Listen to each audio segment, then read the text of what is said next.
Next, it is my honor to welcome Congresswoman Gwen Moore, who is the 5th U.S. Congressional District, a member of Peace Action since before she was elected.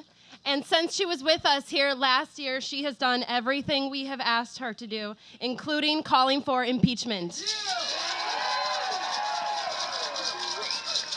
Rated one of the most liberal in Congress, along with Wisconsin's Tammy Baldwin.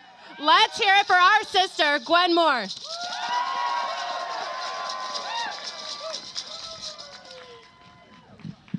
Brothers and sisters, I want to say amen to the words that have preceded me here from labor.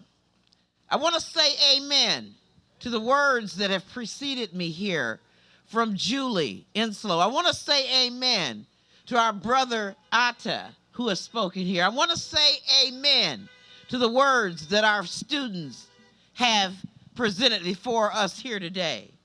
You all know the bad news, the numbers of troops and the lives that have been lost. You know the bad news of the numbers of innocent Iraqis, innocent, who have lost their lives in this conflict. You know about the lies that were told. You know about the lies that were listened to.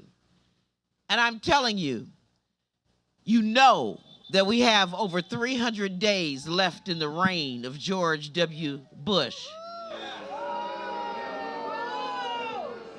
We know that there is a presidential candidate who is running and is being endorsed by George W. Bush, who is committed to keeping us in Iraq for at least 100 years and wants to build permanent bases. We know that the most articulate presidential candidate against the war is just being smeared with racism and racial overtones to take him out of the queue. The one candidate who has, from the beginning, not supported the war and thought that this war was illegitimate. We're being asked to change the subject and to look at words that his pastor articulated about the sins of America. We know some of the most disturbing things to me as a member of Congress is this discussion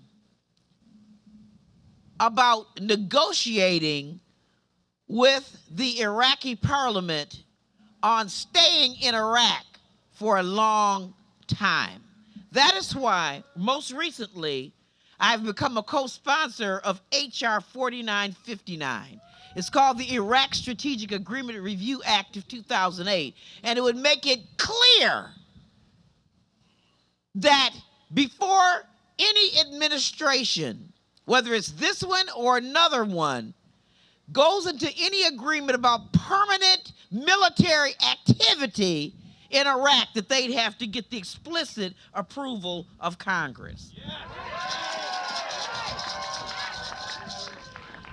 You have heard our brothers and sisters talk about the egregious cost of the war, both human and financially. And by the time this thing, in the next 5 years, it will be more than just $500 million. It will be as much as $3 trillion at the pace and the rate that it's going. It costs money to actually leave a conflict area. You know, so we have to still assume that there are going to be tremendous costs of the war. You heard our brother from Marquette University talk about the tremendous cost of taking care of our veterans that are coming back from this conflict. But not only is there the actual cost of the war, you've heard some of our brothers and sisters talk about some of the hidden costs of this war. Some of the hidden costs of this war is that while we have given tax breaks to the wealthiest Americans, even people who have said, please don't give me any more money, I don't want any more money, we have done that while we have borrowed billions of dollars from other countries. And other folks' foreign policy is now dictating our foreign policy. We don't have the moral authority because we owe our soul, the soul of America, to other countries. We don't have the leverage and the negotiating power to be able to tell other countries, not to prosecute conflict, for example, in Darfur. Someone asked me about that earlier today. We don't have the moral authority to try to bring together people in that region to help us figure out how to get out of Iraq. And so it's extremely important to me that we keep our eye on the prize in terms of building a diplomatic solution to providing more money.